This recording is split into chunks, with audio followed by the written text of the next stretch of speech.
Hey YouTube, how's it going, guys? Good Sunday to all of you. Today is Sunday, November 12th, 2K17. This week I've got a list of notes I'm going to be reading off to you. A lot's been going on, and there are some upcoming events, things that I want to talk about with you guys real quick.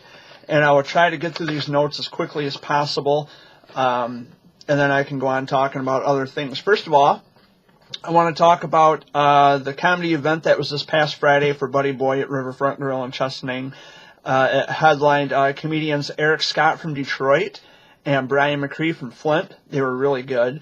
I enjoyed some laughs with Buddy's parents, Brad and Jenny Miller, and Buddy's Aunt Brandy was there and her husband as well. I want to give out a special thanks to Jamie and Neil Bruff and all others who helped make this event possible. Buddy will be leaving for Mexico on Tuesday for additional treatment, so please keep Buddy and his family in your thoughts. And I know I'll be, and hopefully when they get back from Mexico, they're going to be there until Friday. I talked to his parents after the show, and they said they should be back by Friday, and hopefully we can get together. Or, they may just want to, rest and relax and have some quality time with Buddy when they get back from Mexico and spend some time with their family. Hopefully, I can meet up with them after they get back. Yesterday was the breakfast fundraiser for the Rickers at Papa Piccioni's. That's how you pronounce that. Papa Piccioni's in Kent City, including a raffle of various prizes, including delicious food. And I had their Ricker Strong breakfast, which was 3 eggs and 2 slices of toast, sausage links, and hash browns. It was really delicious. I don't know if you guys saw the video on my YouTube channel, but I ate all of it. It was really good. It was the only time that they had breakfast there. It was a special occasion, so don't look for breakfast at Papa Piccioni's any other time. It was just for that specific event, the fundraiser for Bryson and Preston Ricker. I look forward to future events for the Rickers and for Buddy Boy. They are both just a couple of families that I've come to know and love very much, and I hope that they fare well in their fight against DIPG. And speaking of DIPG, there are some upcoming events I want to discuss. On Tuesday, November the 14th, a fundraiser for DIPG warrior Olivia Marks will be at the Sugar Bush Tavern, located at 27900 21 Mile Road in Chesterfield, which is a suburb of Detroit. I will be there for that. I want to meet Olivia and her family, and I've been asked to come down. I've been invited. Thursday, November the 16th, I'll be celebrating 18 years of journal writing. I'll have the traditional book gathering in my bedroom, which I have all my journals and poem projects and everything sprawled out in my bedroom. So I'm going to do that. I do that every year just to commemorate the anniversary. And I will have a video for that on my channel here, so be sure and watch out for that. And on Monday, November the 20th, I will be interviewed by Janet Demeter of Jack's Angels Foundation to discuss my battle with Wilms and various other things pertaining to childhood cancer. It'll be a pre-recorded show, and I have agreed to answer questions from call-in listeners. So if you follow the Childhood Cancer Talk Radio Facebook page or the Jack's Angels Foundation's page, or if you're just friends with Janet, be sure to look for that too. I will be interviewed, and it'll be on the radio show. I haven't heard back from Ziggy Zoo Radio yet on when they would like to interview me, but I'm always open to interviews anytime and to just talk about, my battle and things that I can recall from my childhood, whether it be the cancer checkups or there's certain other little things that warriors or, kids who have gone through things, they can remember, they can recall, although I was very young. And we've already, Janet and I, we've already spoken over the phone, and she seems like a very, very nice and very charming lady. And she is really interested in having me as a guest on her show. Okay, that lamp's on. Look a little darker on here. Let's see. That might be a little too much light. Shut that off. Okay. But anyway, guys, other than that, I'm doing A-okay. I've just been really busy. I had driven past DeVos Children's Hospital in Grand Rapids yesterday. They had construction going on. It was a nightmare. It was a monstrosity trying to drive through downtown Grand Rapids. I don't make it to Grand Rapids often, but you know, I was that close to Grand Rapids. I was probably 20 miles or so from there. And I figured, you know, I have never actually seen what DeVos Children's Hospital looks like on the outside, up close and personal. And I figured I was already that close. And, well, I wanted to drive by it and see what it looked like. And I wanted to take a video, you know, as I was driving past so all of you could see it. And it is a very big hospital. The structures in downtown Grand Rapids are very, very huge. And Helen DeVos is one of the top-rated, highly regarded children's hospitals in the United States. There's people who come in from all over the United States to, you know, they suggest that their children come to Grand Rapids to DeVos Children's. There's a lot of top-rated and highly regarded pediatricians from that facility. And it's a wonderful hospital, and I hope someday I could maybe do some charity work for them too. Because as many of you know, I've recently done some charity work for Buddy Boy and for Caleb, who lives in Eaton Rapids. And speaking of Caleb, he does have a surgery coming up.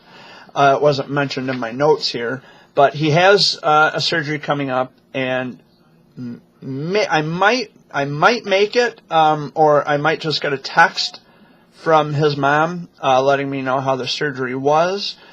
I'm guessing the surgery is going to be early in the morning. It'll be at Sparrow and Lansing. Amy, Amy, what are you doing? Just one second. Amy, I gotta let my dog in. Just 1 second, guys. Come on. Come on. Come here. Go ahead. All right. But anywho, like I was saying, I think Caleb's surgery will be in the morning. It'll be at Sparrow and Lansing, so that'll give me plenty of time. You know, if I can go and if I can be there for Caleb and his parents. Of course I want to be there. I can be there in the morning, and then I can go to Chesterfield, because I think it was on the 14th I said that Olivia's fundraiser. Yes, Tuesday, November 14th. Did I say December? November. Sorry. I'm talking so fast, I'm forgetting what I'm saying here. But yeah, I've just been really busy. I've been trying to stay focused on doing some positive things and keeping out all the negative. And but as for me, health-wise, I'm doing okay. Last night I was kind of, you know, having one of my moods, just kind of feeling down and out about things. But I quickly bounced back. I have good friends that I talk to through text message and email, and yes, even phone calls. And they have really helped to cheer me up and to help boost my spirits.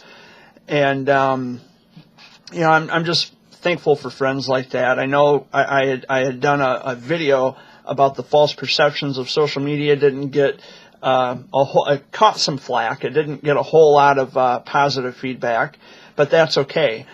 I was just speaking my mind and talking about my experiences with social media, and although there are people who still wish that I would come back to social media, quite frankly, I don't see that happening anytime soon. That's why I have an email. That's why I have cell phones where you can text message me, and we can do the phone calls. We can keep in touch, you know, in various ways. I'm just not going to be on Facebook anymore.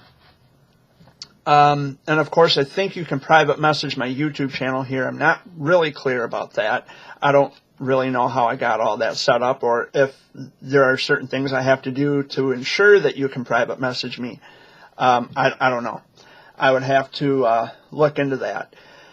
But yeah, there's a lot to get out of the way. There's a lot to talk about. But I have been really super busy. And yes, I was in Lansing yesterday. I had come from Grand Rapids, and I figured, well, you know what? This is a day where I am helping a family whose child has DIPG, and his brother is a thyroid cancer survivor. So I figured, you know what, I'll commemorate this day, and I'll drive down through Lansing, and I went through East Lansing. I drove past Sparrow. I went by the clinical center on the campus of MSU, if you watched the video that I had made. Yeah, so I've just been really busy. There's just been a lot going on. And I'm looking forward to the upcoming events that I had mentioned in the notes.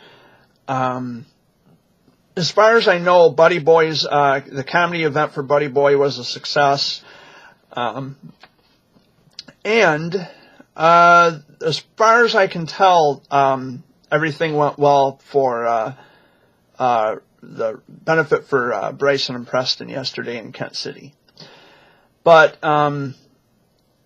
yeah, I guess that's all I really had to talk about. Like I said, as for me, I'm doing great. Never been better, other than the fact that, yeah, sometimes I get down and out about things, but, you know, I work through that, and I just have to remind myself that I am important to people, although a lot of people, you know, they don't have to like me. Not everybody's going to like me, and, you know, that's life. But I wish if people didn't like me, they wouldn't like me for the right reasons, for the appropriate reasons, instead of, you know, just believing what people tell them. I like to think that people are better than that. Clearly they're not. They listen to the chirping birds, you know, these people who like to go back and just talk smack about me. So, you know, I can't control people, but what I can do is I can show people that, you know, I am really and truly a person who gives a damn about people, and I want to help people. I think that's what we should be doing in a cooperative society. I've talked about this a lot in the past. But, you know, and I had this kind of discussion with Janet, which you'll probably hear on the radio show when I'm a guest on the radio show. And I've said this to a lot of other parents who are affected by childhood cancer. Even my friends who are advocates who are indirectly affected, they kind of had their eyes opened up to this. But coming from the standpoint of a survivor of childhood cancer as myself, it opens your eyes to so many different things. It makes you appreciate life more. You look at life in a different way. Even when I was a child, I mean, I can remember going on my cancer checkups in East Lansing, and I would always come home just feeling so sad because there were other kids. I didn't feel sad for me. I felt sad for them. And my mom would, you know, I'd be in the back seat with my Jerry Bear, you know, and my mom would just kind of look in the rearview mirror and, what's wrong, son? You know, and why are you crying? Why are you so sad? And I would say, because it's those other kids, you know, and Mom says, son, now you know how Mommy and Daddy feels. And those feelings have not left. I still feel terrible. I mean, now that I'm an adult and saying that I survived childhood cancer, there's still that survivor guilt that comes on, and it comes on really strong and in sudden, quick bursts, you know. But I do feel bad. I'll always feel bad for any child that has to go through this. And, of course, my heart goes out to the bereaved parents that cancer had stolen their children from them. It just breaks my heart. It is just one of the most devastating things, and I know this is a very delicate subject to talk about with bereaved parents, and that's why, you know, I don't like to introduce or open up to them about my feelings about it, because I think my feelings are irrelevant compared to what they've actually gone through, and I don't want to sound as if I'm being selfish or as a narcissist, but that's why if they talk about those things, they open up about it to me. And of course, I would understand along the lines of the battle. Now, if they open up to me, although I may not be able to relate on a personal level how that feels, just the fact that they open up to me as a warrior of childhood cancer, I'm very flattered and humbled. And I would encourage anybody to talk to me and open up to me about anything. And they say, well, Jared, you wouldn't understand how I feel. Honestly, no, not on a personal level. I've never had to go through what you've gone through, but as a friend and as someone who understands the devastation that childhood cancer brings with it, on that level, yes, I do understand personally. And I want to open up to as many people as I can. People often perceive me as being this horrible, terrible person. But they have never given me a chance. They really don't take time to get to know me or to know what I'm about. And they refuse to understand that there are two sides to every story. That's one thing that they commonly overlook, which is one of the reasons I went ahead and did that recording about the false perceptions of social media, which, like I said, didn't get any positive feedback. There was a lot of negative and this, that, and the other, but I'll deal with that in my own time. But there are two sides to every story, and just because you see something negative about me on Facebook or just, gobbledygook talk between two people who are chatting over drinks at a bar about how awful Jared Fuller is, well, you haven't really taken the time to get to know me. I am actually far better than what I'm being perceived as or how people are describing me. And I've proven that time and time again. I don't know I don't know what it would take to get people to understand that I am none of those things that people want to say I am, or they're accusing me of saying or doing, which is just, it's absurd. But anyway, other than that, guys, with all that out of the way, I am doing great. Like I said, I'm just keeping my head above water and I'm doing the best I can and just trying to reach out to as many people as I can. That will never stop. And I know this, for many people, this is probably a cliche that gets passed on. But once you've been affected by childhood cancer, this is permanent. This is it. There is no turning back. And, one of the things like I said before, one of the things I tried to implement on Facebook when I had it, and I had a large following on Facebook, is the idea of family. We try to implement the family element because we are in fact a family. We are either which way, we've all been affected by cancer in some way or another, some form. And that was just one of the things that I tried to push. And while, like I said, many people, they have heard a lot of negative, or they just think I'm this horrible, wretched person. Well, I'm sorry you feel that way, but have you ever really taken the time to get to know the real me? There's a lot of people who have met me in person. I still have lots of wonderful friends out there who talk to me, and they keep in touch with me, and there's people who want me to save up money for a plane ticket to fly out to their house, and there's people in the state who want to see me again. They want me to come back to their house and spend another weekend with them. And I am looking forward to that totally and completely 100%. And that, I try to maintain the friendships and the relationships with those people, because those are the kinds of people that I should really be focusing on, and all the people who want to fall away and believe crap. Well, I hate to be the person to have to say this or even feel this way, but my feelings towards that is, nice knowing you, adios. It's your loss, not mine. So with all that aside, I also wanted to mention real quick that I am in the middle of working on a poem called Toy Drive. I'm not completed with it yet. I haven't completed it. I'm not finished with it yet, but I can give you the gist of, what the poem is about. So what it is it's about this child, this young boy who's in the hospital, and there's a certain toy that he wants. And, the it's a cold, rainy day. And so the father is driving across town for his son to find a certain specific toy that his son wants. And so it's a play on words. It's called Toy Drive. Get it? So, yeah, I had come up with that idea. I'm still writing in, I'm still jotting down some ideas for this poem, and I will get the poem video up, and, so everybody can see it on my YouTube channel. But anyway, guys, I guess that's really all I had to talk about. That's pretty much it.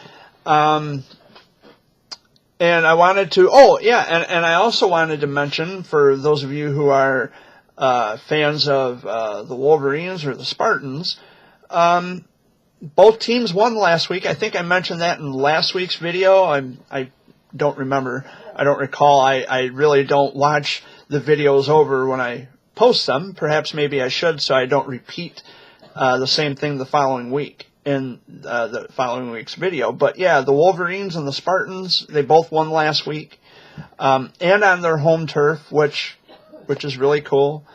I was in East Lansing yesterday when I was coming home from Grand Rapids, and yeah, there's, it's still there. It's all still there. Nothing's changed. I think it's gotten greener though in East Lansing. And it could be me. I don't know. But every time I go through East Lansing, it seems like there's more people wearing Spartan colors, and there's more license plates with the Spartan emblem and logo on it. And I know it's a great big duh, Jared. It's East Lansing. It's Michigan State University. It's the Spartans. I get that. But what I'm saying is, when I go back every time, it seems like there's more and more and more and more symbols of Spartan than I've seen the previous visit to East Lansing. So, and I was really shocked too that they're adding on a new parking structure at the clinical center there on Service Road. I had pointed that out in the video I had made when I was coming through last week. So yeah, I mean, they're really doing a lot of renovating over there. And, of course, I had driven by Sparrow, and I had showed all of you the new state-of-the-art Herbert Herman Cancer Center at Sparrow when I was coming through Lansing. They are across the street from the main Sparrow, and they are next to, actually, I think they're connected into the MSU subspecialties pediatric clinic where my oncologist still works, Dr. Scott and Dr. Guerra.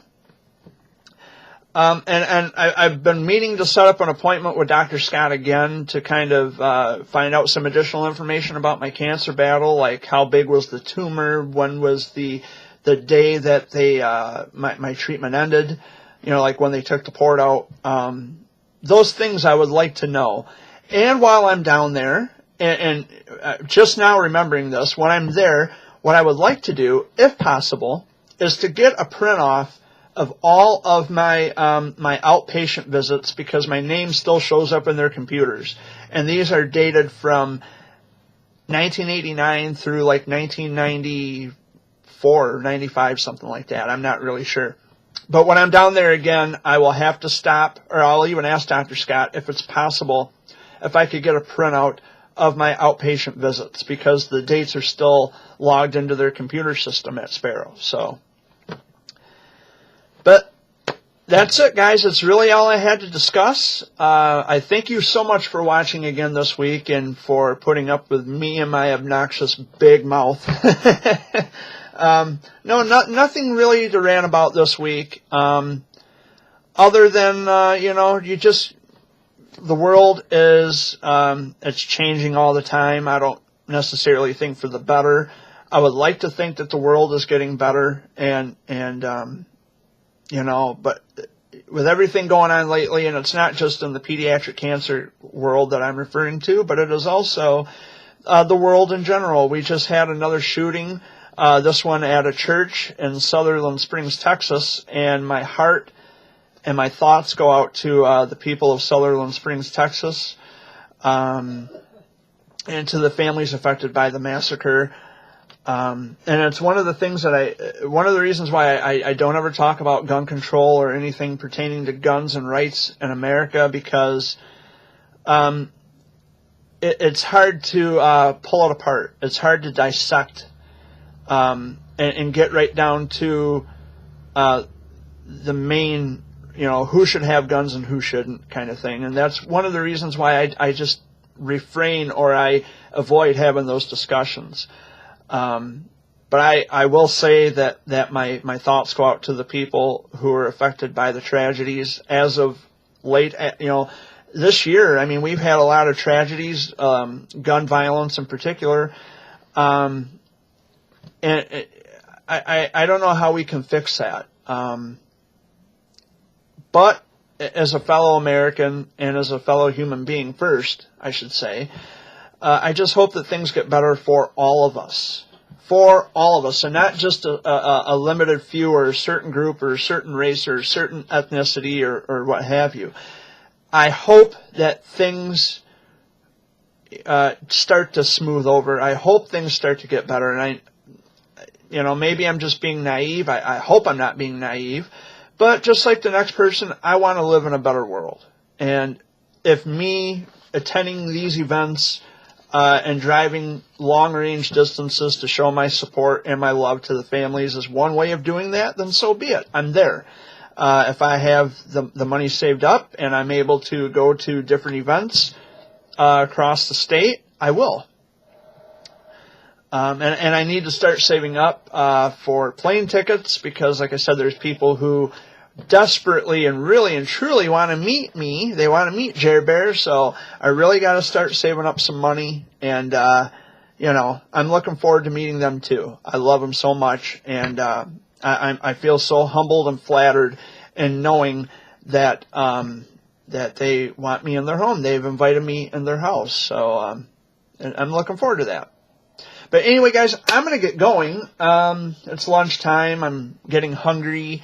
Dad, he took off over at a friend's house. I think he's putting up a tree stand or something like that. I'm not really sure. So it's just me and Amy sitting here at the house. Thank you for being subscribed to my YouTube channel. Thanks for enjoying the videos. And I will do my best to add more videos as time goes on. And I will certainly get working on this poem I'm doing called Toy Drive. And I'll get that poem video up for everybody to see. So again, much love to all of you. Thank you for watching.